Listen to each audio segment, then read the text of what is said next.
Hello everybody. Last class we studied sources, discussed about the various types of sources, and we discussed that there are two major categories of sources, which is the voltage sources and the current sources. And within this you had two different subdivisions, the DC sources and the AC sources. And the last class we looked at few of these sources, one being the battery, and then we discussed about the photovoltaic cell as a source. Apart from these, there are so many other sources which we mentioned in the last class, like a power supply. If you look at the laboratory power supplies, which give plus minus 12 volts, plus minus 15 volts in the laboratories of your engineering colleges, they are all DC outputs, but they get the energy from the 230 volts mains wall outlet. So, apart from these laboratory sources, you have few other sources like the wind generators, which are becoming popular. You have the sources like the SMPS, the switched mode power supplies, which you would probably see within most of the gadgets. If you have opened a personal computer, inside the main source which powers up all the boards will be a switched mode power supply. However, today we will see one of the most important source of all, which you will be using most commonly and it is most ubiquitous, and that is the wall outlet. So, wall outlet is one of the most popular and ubiquitous sources that you will be seeing probably in every home, every industry, every enclosure that you will find these wall outlets. The wall outlets will look something like this. You have an empty unplugged wall outlet on the other side. On this side you see a wall outlet being plugged by some load. These wall outlets, let us have a look at these wall outlets and how they behave. You see that there are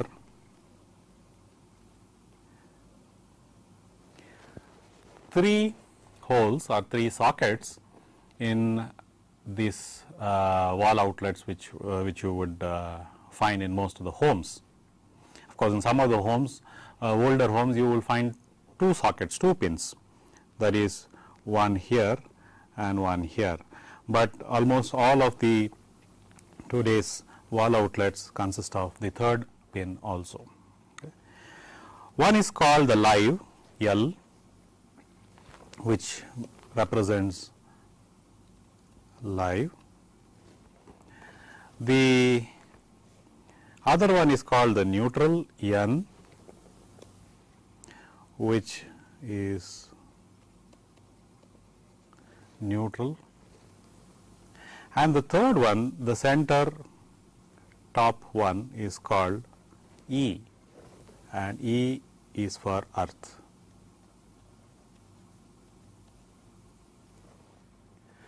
So, this in general is how almost all of the sockets are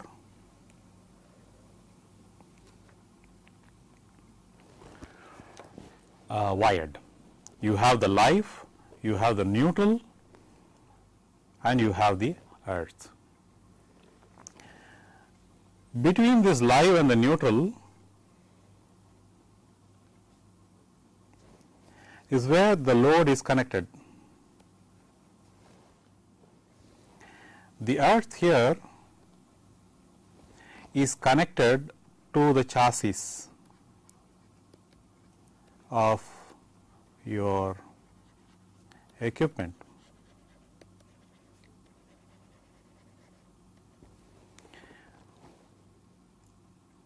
This is because Earth is always at absolute zero potential. So, if it is connected to the chassis of your equipment, so even when you touch your chassis, you will never get a shock. So, this is a useful safety pin and a safety connection which has to be made, and today it is mandatory by regulation to have the earth pin connected to the chassis of your equipment. Now, if you look at the live and the neutral, the voltages across this live and the neutral, it will be a pure sinusoidal voltage wave shape. Let us see how it looks like. So, the voltage across the live L and the neutral pin N. The voltage across these two has a pure sinusoidal wave shape.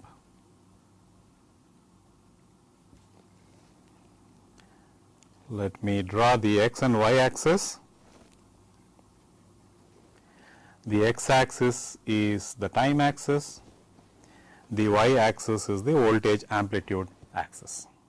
Okay.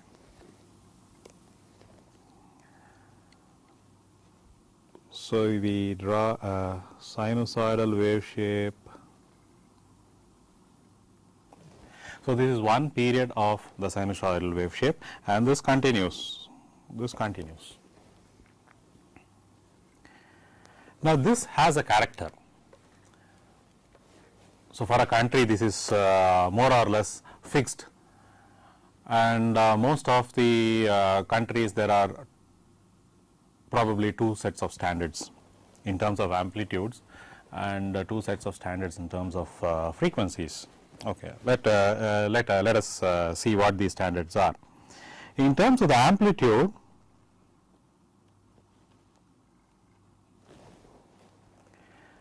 this peak amplitude is 325 volts for our country. This is 325 volts for our country.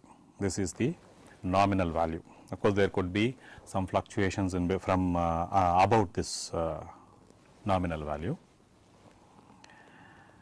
And the time period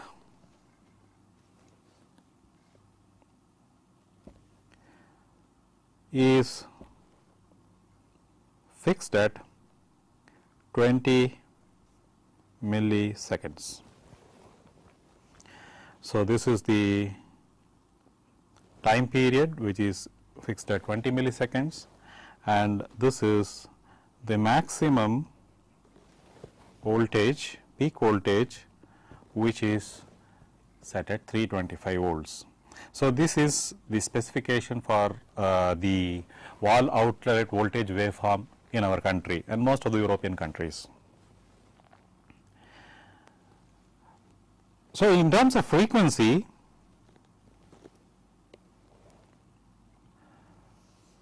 this will boil down to frequency will be 1 by T, 1 by period, which is 1 by 20 milliseconds, and this will turn out to be 50 hertz.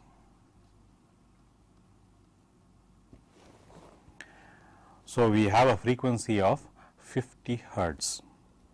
So, if you want to mathematically represent this wave shape,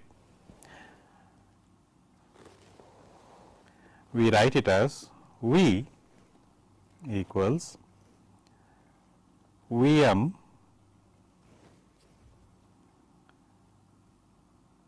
sin omega t. This is the equation or the representation of a sine wave, and in our case this is 325 volts. Omega is the radian frequency. So, it is actually 2 into pi into f. So, it is basically 2 into pi into 50 hertz.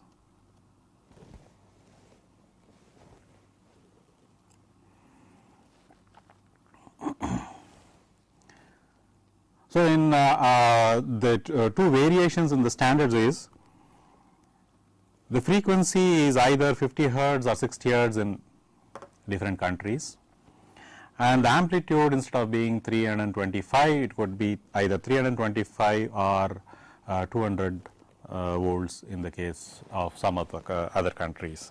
But in our country it is 325 volts peak amplitude, 50 hertz is the frequency of the waveform. So, we can write it as 325 sine 2 pi 50 t. So, this is the equation or the mathematical representation of the voltage waveform that you will get from the wall outlet. All the wall outlets in India. Now, we saw that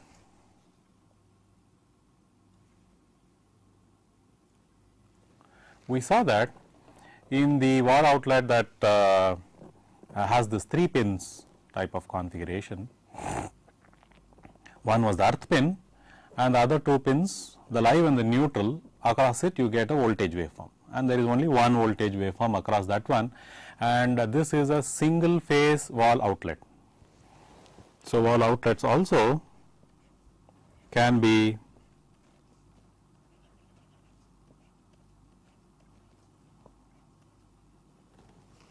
categorized as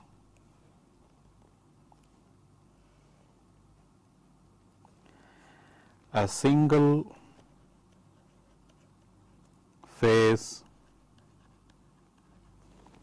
power source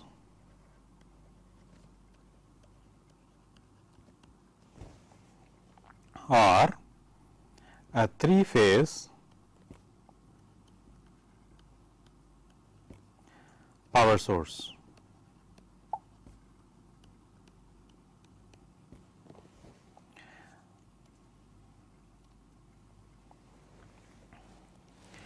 In the literature, you see that the single phase power source is also written as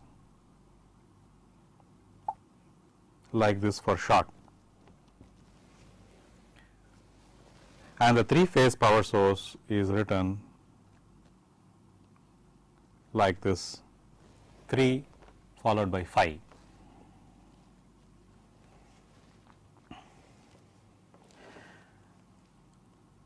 The single phase power source has an RMS value of 230 volts. This is the RMS value.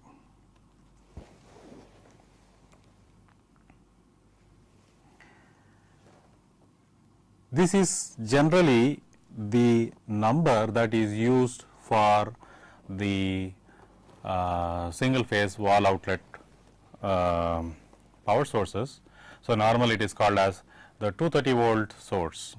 So, when they say 230 volt source, it is the voltage value there represents the RMS, which is the root mean square value of the voltage source.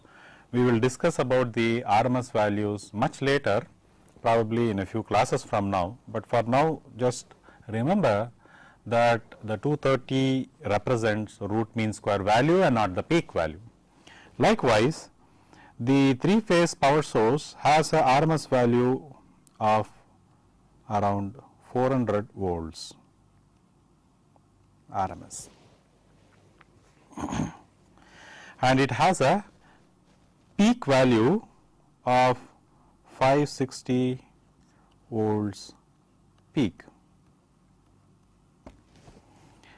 The single phase has, as we already saw, 325 volts peak value. Okay. These are some of the key numbers that you have to remember in the case of these wall outlet sources. 230 volts single phase is 230 volts RMS, 325 volts peak. 3 phase is 400 volts RMS, 560 volts peak. Now, let us look at some of the symbols associated with these 3 phase sources. So, we saw that in the case of the single phase source, there were 2 lines which will be coming into the home or the building.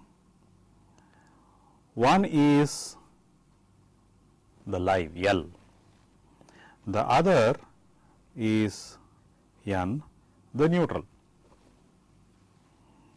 There is a third which is going to be grounded or earthed near the building, and that of course is the earth.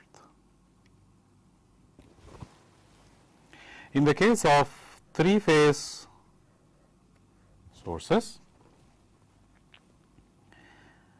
you have 3 lines.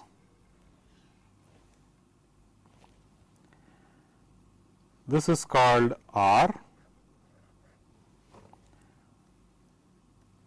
Y, and the third one is called B. R, Y, B are the 3 phases.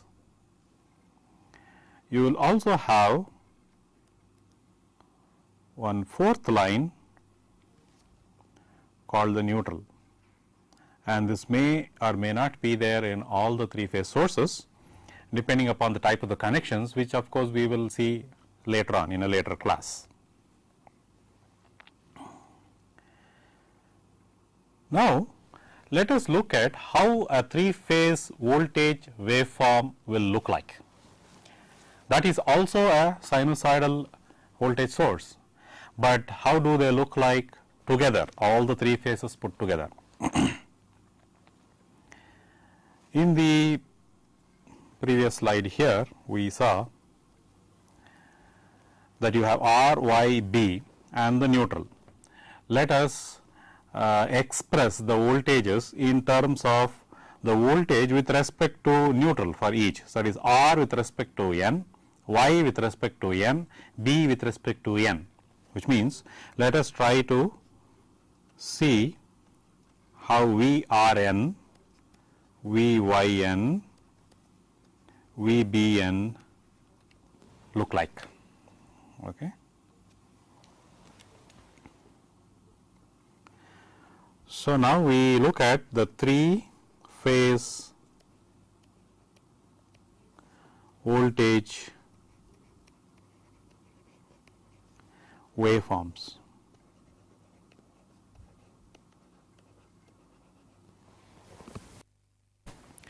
Let me first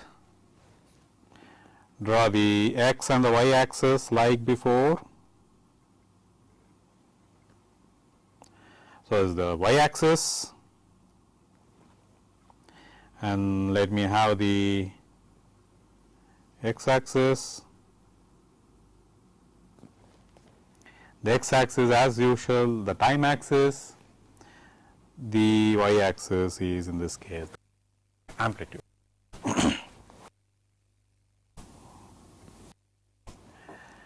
Let us write these 3 waveforms in 3 different colors. So, first R, I am choosing the red color for the R. You have and its sine wave here. This is V R N. Then for Y, I will choose the yellow,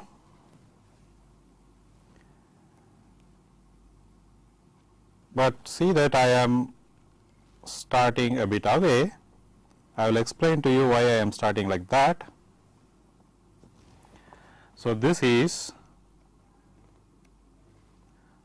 V y n, and then I am going to choose the blue for the other waveform, that is the B waveform, and that looks like this. Okay. This is V B n. So, these are the 3 phase waveforms.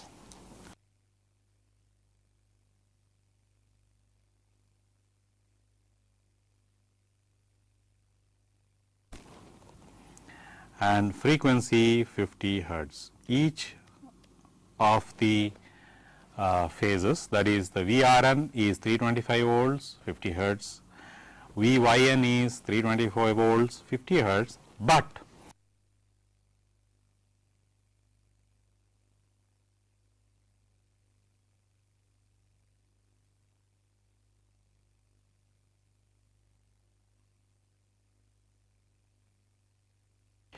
so if you look here, the R phase waveform is starting from 0, the Y phase waveform is starting with, let us say, crossing 0 120 degrees away from the R phase waveform, and the B phase waveform is starting or going positive, cutting across 0 at 240 degrees from the R phase waveform. So, except for the phase shifts, the wave shape of each of the phase of the waveforms are sinusoidal and same frequency and amplitude. Let us mathematically write down the equations for these 3 phases.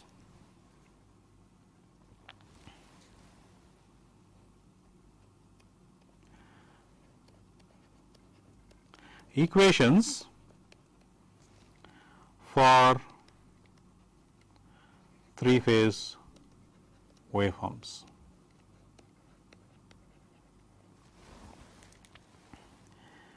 VRN equals 325 sine 2 pi into 50 t. Okay. This is nothing but 325 sine omega t. It is understood that omega represents 50 hertz in radians, the radian frequency. Now, VYN is 325 sine omega t minus 120 degrees, that is, it is lagging the R phase by 120 degrees. VBN is 325 peak sine omega t minus 240 degrees, it is lagging the R phase by 240 degrees. So, these 3 equations are the mathematical representations of the 3 phase voltage waveforms. Okay. Here you have to understand one more small distinction. VRN, VYN, VBN, all the voltages with respect to the neutral, they are the phase voltages.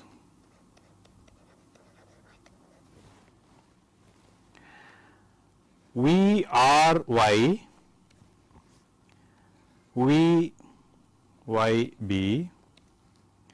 VBR, that is voltages with respect to each of the lines, that is between R and Y line, between Y and B line, between B and R line.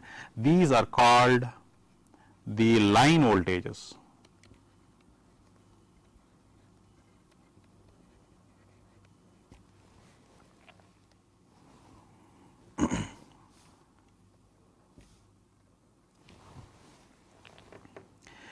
Now, there is a relationship between the line voltage amplitude and the phase voltage amplitude. The line voltage amplitude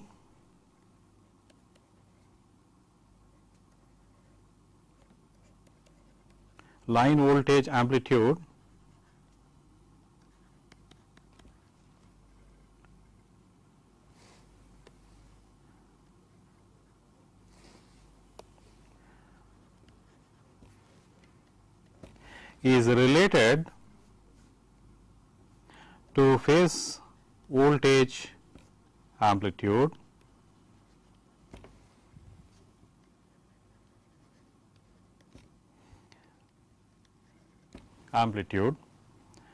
by a factor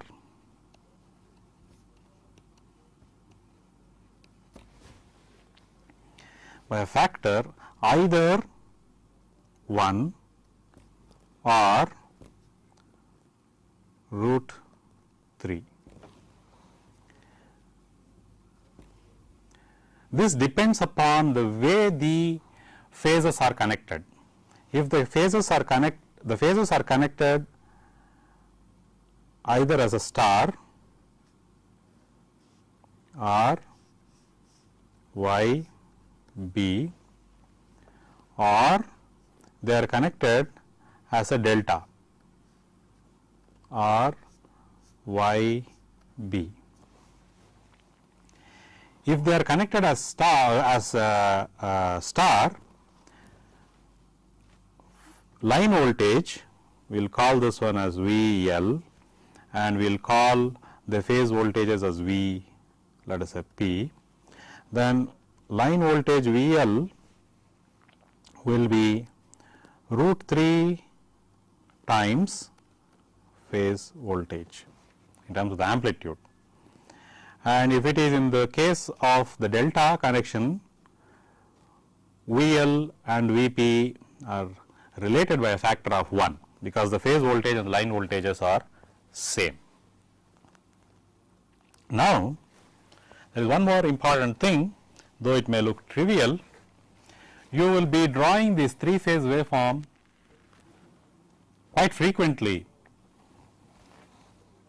when you are analyzing your circuits and 3-phase circuits or single phase circuits. We saw that it was a bit cumbersome to draw the 3-phase waveforms.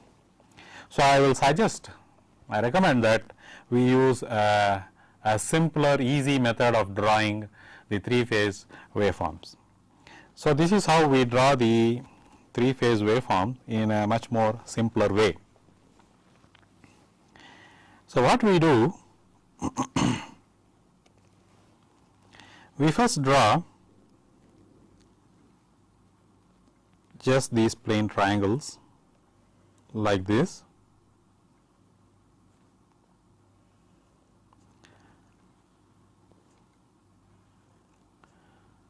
Keep drawing these triangles, at least 6 of them.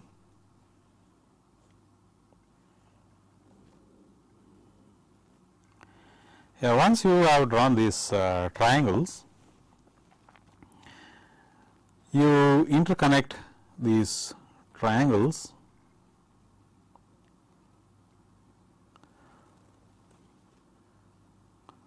with these curved superstructure, as I am showing,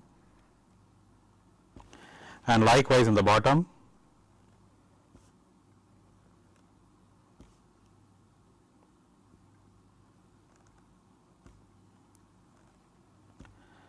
As shown here. You can extend this triangular line out like that, and here also out like that. Okay. Now, this gives you a 3-phase waveform structure. Let us draw the axis.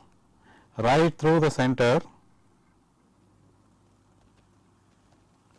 will be the x axis, which represents the time, and you can, let us say, designate this waveform as the R phase, and corresponding to that you can have the y axis, and that is your 0. Okay. So, now you have the R phase waveform like this as shown, then you have the y phase waveform,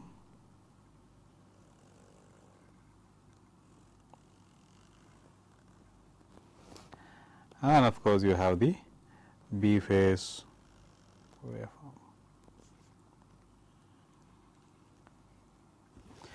So, this is one of the simplest way to draw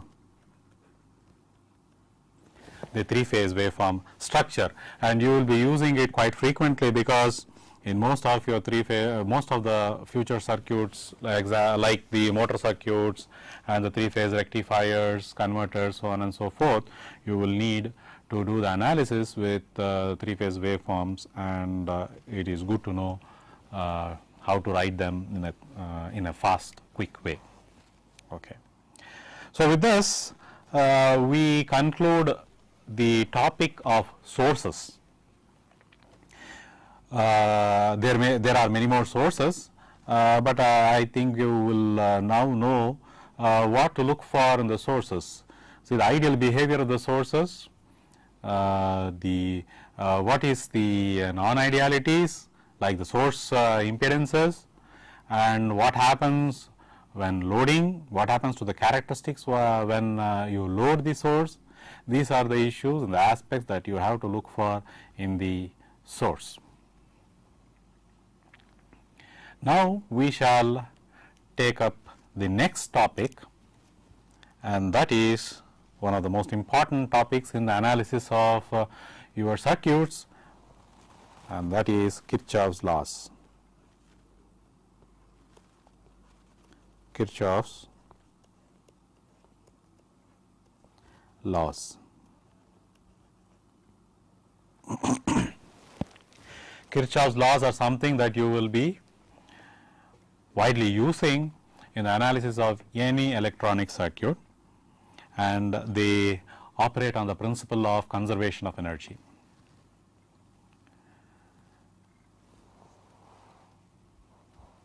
Yeah, before coming to the Kirchoff's laws, let us discuss some character of the electronic circuits.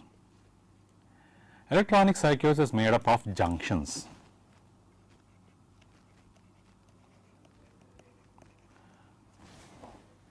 And there are two types of junctions, only two types of junctions in all electronic circuits, and they are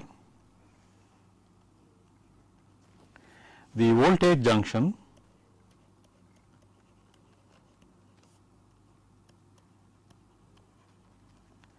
and the current junction.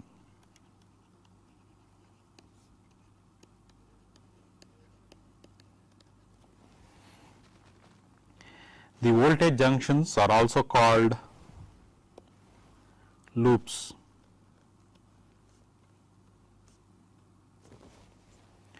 The current junction are also called nodes.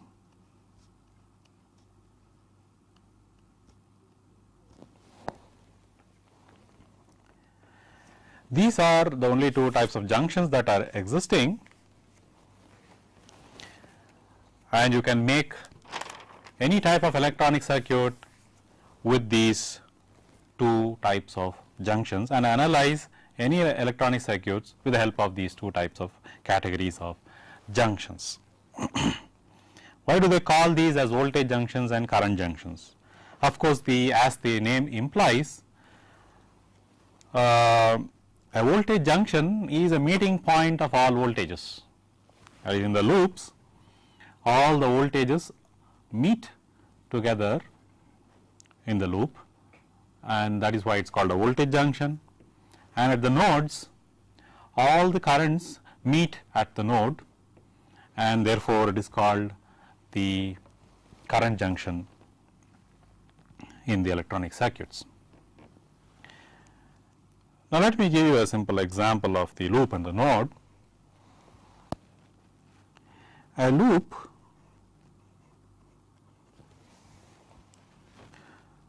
may be something like this in its very simple form. Let us say I have a circuit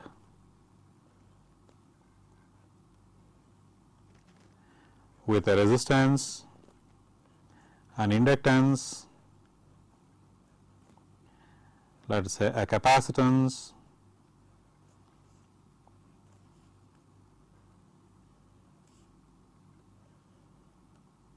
like that. This is a loop. Now, each of these devices here, they have,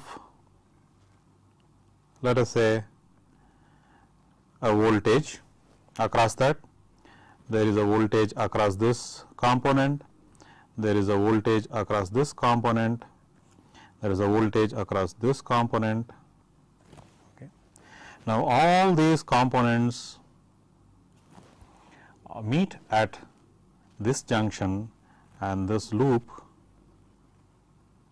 okay, this loop is called the voltage junction.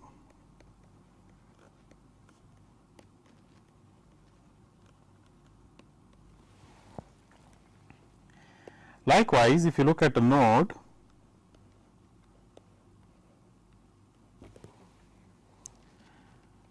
in electronic circuits,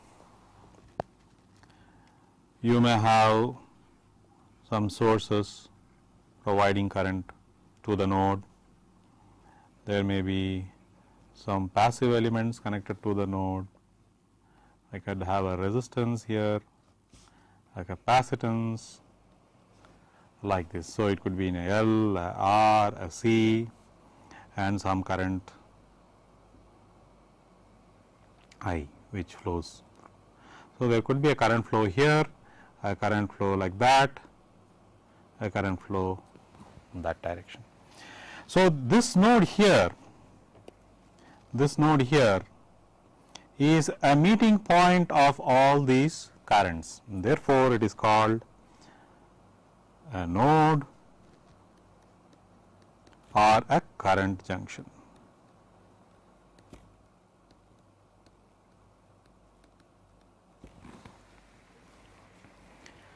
A current junction. One thing that you should notice in this is that in the case of a loop where all the voltages meet, there is one parameter which is common throughout, and that is the current. So, all the components in the loop share the same current. That is one important character of the loop. And in the node, all the branches share the same voltage in the case of the node. That is one of the important character in the case of the current junctions.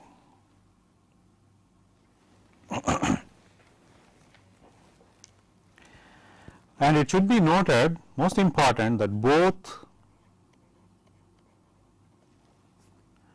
the voltage junction or the loop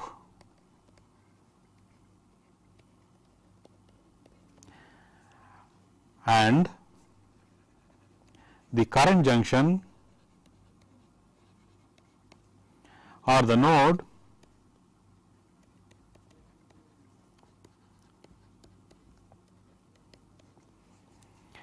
are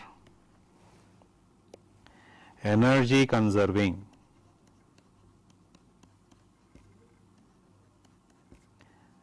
Energy conserving junctions.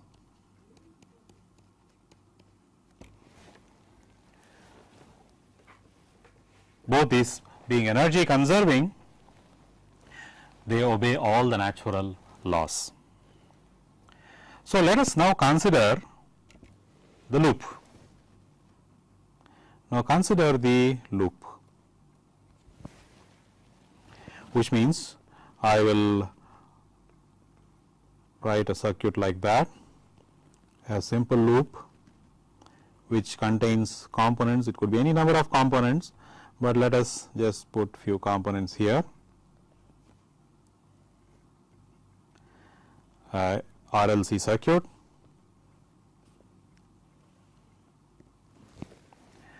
Now, each of this component will have a voltage across that. There will be a voltage across this. Now, there is a voltage across this and a voltage across this. And also to be noted that they all share the same current. They all share the same current. So, the current that they share is the same, and only the voltages are different, but the voltages are meeting in this loop here. So, let us say this voltage is E1, this is E2, this is E3, this is E4. What I mean is, E1 is the voltage across this component, E2 is the voltage across this component, E3 is the voltage across the next component, and so on. So, for energy to be conserved,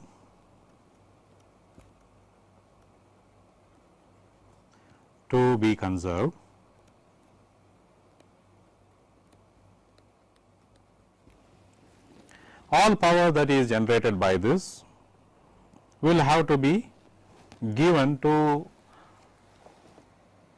the components that are within the loop. So, within this loop, if you look at, energy has to be conserved, which means if I have E1 into I, which is the power that is given at any given instant, should be equal to E2 into I plus E3 into I plus E4 into I. Now, these i's being common, we can just cut it off if you do the algebraic manipulation, and we will end up with E1 minus E2 minus E3 minus E4 equals 0. And it could be any number of components, really does not matter. What is important is sigma all is sigma EI or EK all K will be equal to 0, which means that the algebraic sum of all the voltages across every component in a loop will always add up to 0. This statement is the Kirchoff's law. So, what it basically voltage law, what it basically states is Kirchoff's voltage law. The algebraic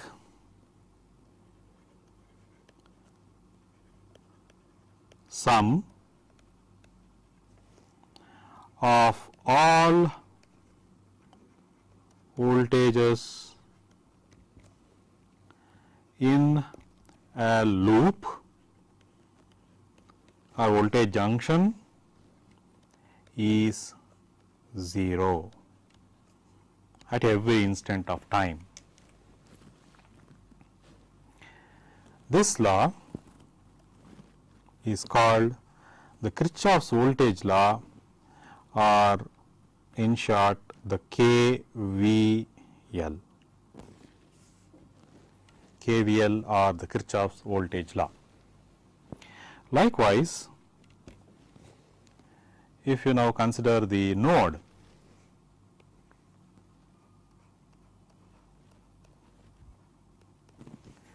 a node which can have few branches connected to it, you could have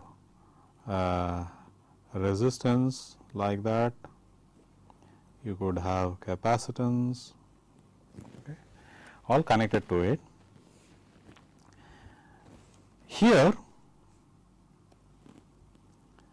there is a current flowing here, and each branch you will have current flowing depending upon its impedances.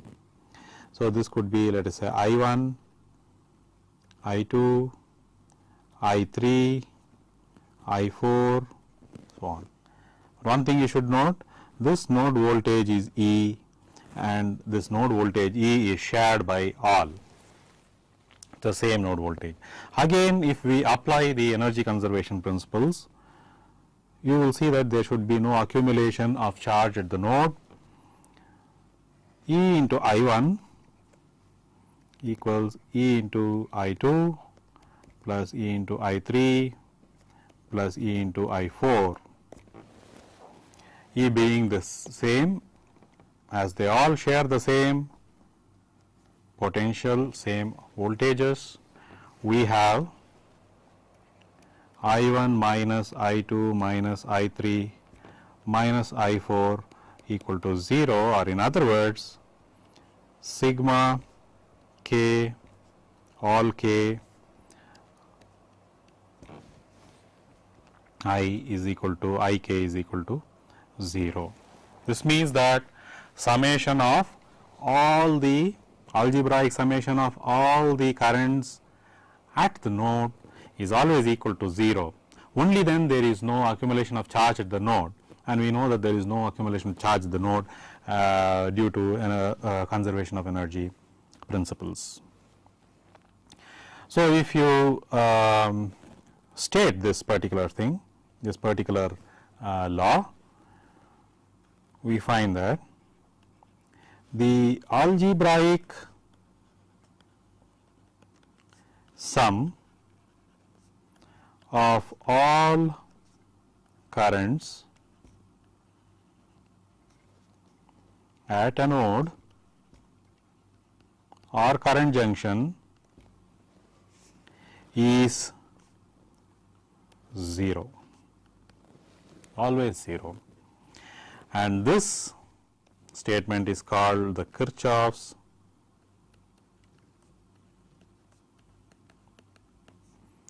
current law, or simply KCL. So, KVL and KCL, Kirchhoff's voltage law and Kirchhoff's current law, are two of the most important laws that you will be using in almost all circuit analysis. And we will of course see how we try to use these two laws in the analysis of electric circuits. Before that, some examples of these junctions. Examples.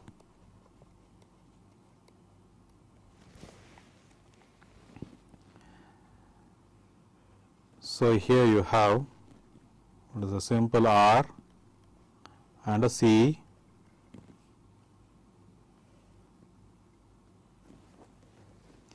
Now, this is a loop.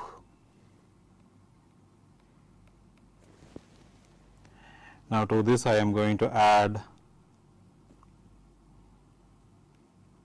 few more components like this. Let us say circuit is becoming more and more complex. There is another loop here, and there is something else here. There is a node.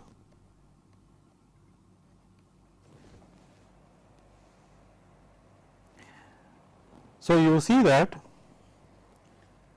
electrical circuits are composed of loops and node. Loop, node, they keep alternating like this. Now, using these loop and node concepts, that is energy saving concepts, that is the KVL and KCL, how do we go about analyzing a circuit, and how do we go about getting the mathematical representation of the circuits. This is the main topic of discussion in the following class, obtaining the state space equations or the linear differential equations for any given circuit.